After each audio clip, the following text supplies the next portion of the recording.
menikah apa menjomblo. Sementara rata-rata udah pada menikah. Mungkin judul yang paling tepat, menikah lagi apa menjomblo.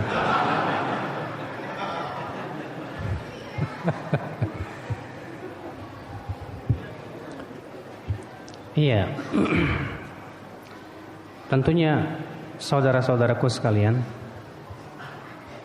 menikah adalah merupakan sunnah para nabi. Tidak ada sejarahnya nabi itu jomblo. Ada enggak nabi jomblo, Mas? Semua nabi menikah, dan semua nabi menganjurkan umatnya untuk apa? Menikah. Hatta Nabi Isa alaihissalam menikah. Di surga tidak ada jomblo, Mas. Di surga semua menikah, ya kan? Rasulullah mengatakan setiap lelaki penduduk surga diberikan oleh Allah 2 bidadari. Ada yang sampai diberikan 100 bidadari. Nanti di surga nggak ada yang jomblo. Ini semua menunjukkan bahwa jelas jawabannya, bahwa menikah jelas lebih utama, lebih baik, karena itu memang yang dianjurkan oleh syariat kita. Walaupun para ulama berbeda pendapat tentang hukum menikah itu sendiri. Apakah menikah itu hukumnya sunnah saja, atau hukumnya wajib, atau bagaimana? Imam Malik mengatakan hukum menikah itu sesuai dengan 5 hukum Islam: wajib, sunnah, mubah, makruh, haram. Wajib buat siapa? Bagi mereka yang khawatir jatuh kepada zina. Kalau dia tidak menikah akan jatuh kepada zina, maka yang seperti ini hukumnya apa? Wajib. Sunnah buat siapa? Mereka yang sudah sangat menginginkan menikah, tapi dia tidak khawatir untuk jatuh kepada zina, tapi dia sudah sangat ada keinginan menggebu untuk menikah. Maka seperti ini, ya, sunnah. Mubah buat siapa? Bagi mereka yang tidak terlalu ada keinginan untuk menikah, dan dia pun tidak khawatir untuk masuk kepada zina. Maka silakan dia menikah. Makruh bagi siapa? Bagi mereka yang dikhawatirkan tidak bisa melaksanakan hak-hak sebagai seorang suami atau istri. Haram buat siapa? Yang apabila dia menikah, dia pasti memberikan mudarat buat pasangannya. Misalnya dia nggak punya kemaluan, atau misalnya dia kemungkinan besar ya pasti akan memberikan mudarat. Maka tentu yang seperti ini tidak boleh, kata para ulama, karena kaidah mengatakan la dharar wala dhirar. Tidak boleh melakukan sesuatu yang sifatnya bahaya. Yang jelas agama kita sangat menganjurkan kita menikah, Pak.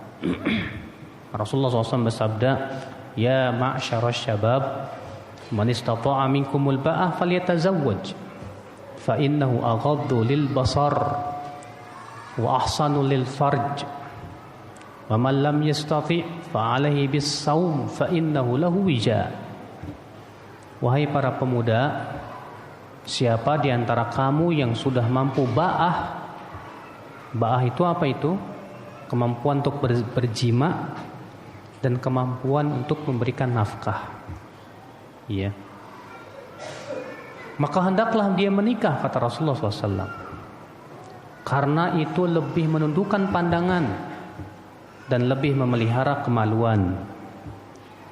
Dan siapa yang belum mampu menikah, maka hendaklah dia berpuasa, kata Rasulullah SAW. Di sini Nabi SAW menganjurkan, wahai para pemuda, bagi kamu-kamu yang sudah punya kemampuan untuk menikah, menikah saja. Ya. Maka dari itu, Pak, sangat tidak bagus kalau ada seorang pemuda sudah mampu tapi diundur-undur menikah. Nanti ajalah kalau udah punya pekerjaan tetap. Nanti ajalah kalau udah punya rumah. Nanti ajalah kalau udah punya mobil. Ternyata setelah umurnya udah 40 tahun belum dapat juga. rugi ya akhul Islam, azakumullah wa iyyakum. Dalam Al-Quran Allah menganjurkan untuk menikah. Allah berfirman, wa ankihul ayama minkum was-salihina min ibadikum wa imaikum iyakunu fuqara yughnihimullahu min fadlih wallahu wasi'un alim. Nikahkan para pemuda dan pemudi kalian itu, dan hamba-hamba laki-laki yang saleh dan wanita-wanita yang saleh itu. Jika mereka fakir, Allah akan kayakan dengan karunia-Nya. Lihat, Allah mengatakan di situ, nikahkan mereka. Jika mereka fakir, Allah kayakan dengan karunia-Nya. Berarti Pak, menikah itu membuka pintu rezeki. Ya. Maka dari itulah ya akhwal Islam, azakumullah, Islam mensyariatkan ya umatnya untuk menikah. Bahkan Nabi mengatakan bahwa semakin banyak istri semakin baik dan paling baik di sisi Allah Subhanahu wa taala bagi yang mereka tidak khawatir untuk tidak bersikap adil. Iya. Maka dari itulah ibu-ibu dan bapak sekalian, saya ingin membahas tentang apa sih keistimewaannya menikah. Kenapa sih Islam itu sangat menganjurkan kita menikah begitu? Apa sih pernikahan yang diridhoi oleh Allah Subhanahu wa taala? Ketahuilah ya akhi, banyak sekali maslahat-maslahat yang dirasakan dalam pernikahan. Yang pertama, yang disebutkan dalam hadis tersebut, lebih menentukan pandangan dan lebih memelihara kemaluan. Orang yang menikah, dia sudah mempunyai sesuatu yang halal buat dia. Maka dengan menyalurkan syahwatnya itu lebih menundukkan pandangan dia, lebih menjaga kemaluan dia. Ya, dibandingkan dengan orang yang belum menikah. Karena orang yang belum menikah itu ya akhi, yang jomblo itu rentan zina. Rentan zina, kalau enggak zina hati, zina mata, zina telinga, ya, rentan zina, ya. Makanya kita lihat banyak, ya, pemuda-pemuda pada pacaran zina nggak Pak? Zina, karena Nabi mengatakan kan, mata berzina dengan melihat, telinga berzina dengan apa? Mendengar, hati berzina dengan apa? Berpikir. Makanya ya akhi azakumullah, untuk tujuan ini Islam mensyariatkan pernikahan supaya pandangan mata ya bisa tertahan, supaya kemaluan bisa terpelihara sehingga tidak meletakkan bukan pada tempatnya, sehingga ia pun bebas dari zina. Maka Allah Subhanahu wa taala menganjurkan menikah. Ustaz, saya udah nikah tapi kok susah banget ya menahan pandangan. Saya udah nikah nih Ustaz, tapi Masya Allah kok ngegebu-gebu bener nih. Ya, kalau ngelihat perempuan, wah, mungkin yang seperti ini bisa jadi dianjurkan menikah lagi, Mas. Iya. Iya. Asal adil aja gitu kan. Kalau pembahasan poligami itu bukan pembahasan kita, Mas, ya. Itu yang ngebahas nanti ustadz yang udah poligami aja. Kalau saya masih muwahhid. Ya. Saudara-saudaraku sekalian, keistimewaan yang kedua, apa faidah menikah dari yang dianjurkan oleh Islam? Apa faidahnya yang kedua? Dengan menikah, seorang muslim dan muslimah banyak mendapatkan pahala di sisi Allah Subhanahu wa taala. Berapa banyak pahala yang dia dapatkan dari menikah? Jima, pahala enggak, Pak? Pahala. Ya, kata Rasulullah SAW, apa wa fi bud'i shadaqah wa fi bud'i ahadikum shadaqah. Pada kemaluan kalian tuh ada sedekah. Apa kata para sahabat, ya Rasulullah, ayati ahaduna syahwatahu wa yakunu fiha lahu ajrun. Wahai Rasulullah, apakah seseorang lelaki yang mendatangi istrinya, syahwatnya, dia dapat pahala dari situ? Kata Rasulullah apa? Ara'aita law wadu'aha fi haram akana alaihi wizrun wa kadzalika law wadu'aha fi halal kana lahu ajrun. Bagaimana pendapatmu kalau ia letakkan kemaluannya itu dalam perkara yang haram, dapat dosa tidak? Dapat. Demikian pula kalau ia letakkan pada yang halal, dapat pahala, kata Rasulullah SAW. Bayangkan Pak, ya, suami istri berjima dapat pahala, dari jima saja dapat pahala. Sementara kalau pacaran megangnya udah haram, mikirannya udah haram. Ikhwata Islam, azakumullahu ayyakum. Pahala apa lagi Pak yang bisa dapat dari menikah Pak? Seorang suami bisa dapat pahala banyak dari istrinya. Nabi SAW bersabda apa?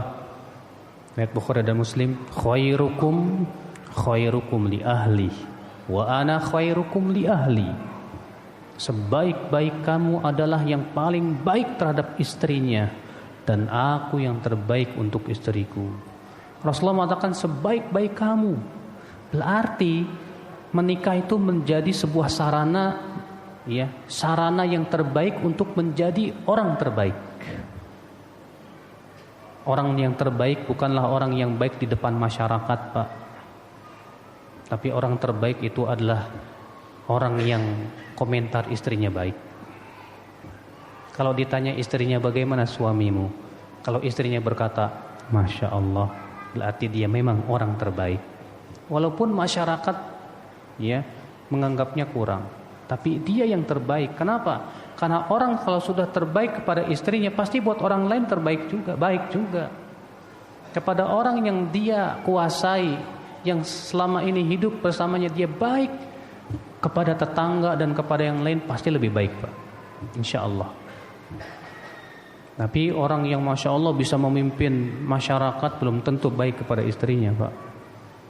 Orang yang pandai berceramah kepada manusia belum tentu baik pada istrinya Pak, belum tentu. Makanya Nabi SAW mengatakan khairukum li ahli. Sebaik-baik kamu adalah yang paling baik kepada istrinya, dan aku, kata Rasulullah, yang terbaik untuk istriku. Masya Allah. Berarti menjadi suami yang paling baik adalah menjadi orang yang terbaik. Luar biasa, pahalanya besar di sisi Allah Subhanahu wa taala. Istri pun bisa mendapatkan pahala besar dari suami, ya akhi. Dengan baktinya dia kepada suami, ya, dengan dia menaati suami, dia membantu suami, itu semua pahala di sisi Allah Subhanahu wa taala. Masya Allah. Akhul Islam, azakumullah, berapa banyak pahala yang bisa didapatkan dari menikah itu ya akhi, azakumullah wa iyyakum. Antum menyuapi istri sedekah. Kata Rasulullah SAW dalam riwayat Muslim dari hadis Sa'ad bin Abi Waqqas, innaka lan tunfiq nafaqatan tabtaghi biha wajhallah illa ujirta 'alaiha hatta ma taj'al fi imra'atik. Sesungguhnya engkau tidaklah berinfak dengan sebuah infak yang engkau harapkan padanya pahala Allah, kecuali pasti engkau diberikan pahala oleh Allah sampai-sampai yang kamu suapkan ke mulut istrimu. Itu jadi sedekah. Masya Allah, ya. Pernah nggak Pak nyuapin istri Pak? Bayangkan, subhanallah ya akal Islam, azakumullah. Ya. Pahala yang besar, ya. Jadi dalam pernikahan itu Masya Allah pahala besar sekali Pak. Senyumnya bapak kepada istri sedekah nggak Pak? Sedekah. Nabi bersabda, at-tabassum fi wajhi akhika shadaqah.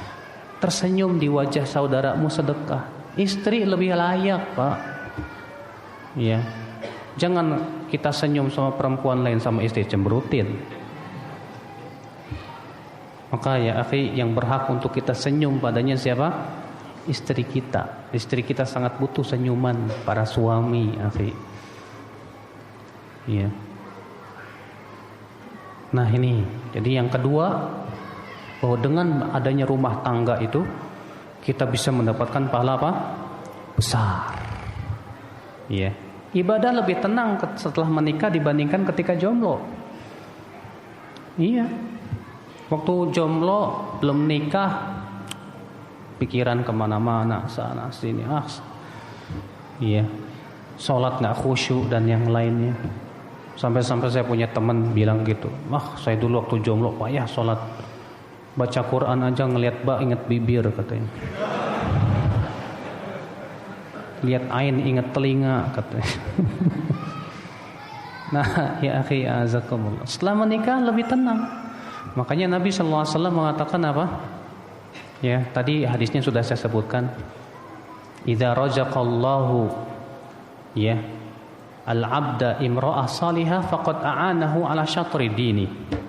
Apabila Allah memberikan kepada seorang laki-laki istri yang salehah, maka berarti Allah sudah membantu untuk dia untuk menyempurnakan setengah agamanya. Berarti dengan adanya menikah, Pak, sudah sempurna setengah agama. Tinggal kita menyempurnakan setengah yang lainnya. Masya Allah, alhamdulillah. Yang ketiga, apa faidah menikah? Kenapa Allah menganjurkan kita menikah? Faidah menikah ya akhwat Islam untuk mendidik jiwa kita. Ya. Mendidik bagaimana? Pertama, mendidik sifat kelemah lembutan kita kepada pasangan. Rasulullah bersabda dalam riwayat Imam Ahmad, "Idza aradallahu bi ahli baitin khairan adkhala fihimur rifq." Apabila Allah menginginkan kebaikan pada sebuah rumah tangga, Allah akan masukkan kelemah lembutan pada mereka. Berarti lemah